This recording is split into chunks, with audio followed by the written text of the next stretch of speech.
అందులో 10 రూపాయల నోటు, ఒక బంగారపు గాజు కనిపించింది. వెంటనే వెంకన్నకి అర్థమైంది తన రిక్షా ఎక్కింది ఎవరో అని. ఆ రిక్షా ఎక్కింది ఎవరో కాదు, అమ్మలగన్న అమ్మ దుర్గమ్మ అని.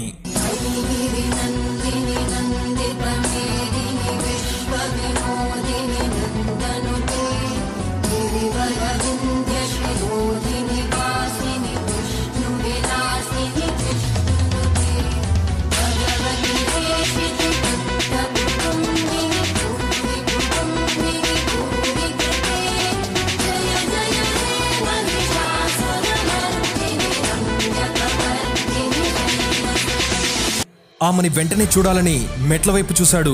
కానీ ఆమె వెంటనే మాయమైపోయింది. దాంతో ఒక్కసారిగా అద్భుతాన్ని చూసిన ఆ రిక్షావాడికి నోట మాట రాలేదు. ఆ క్షణం తెలియని తన్మయత్వానికి గురయ్యాడు. అతని కళ్ళు పెద్దవయ్యి అటు ఇటు చూస్తున్నాయి.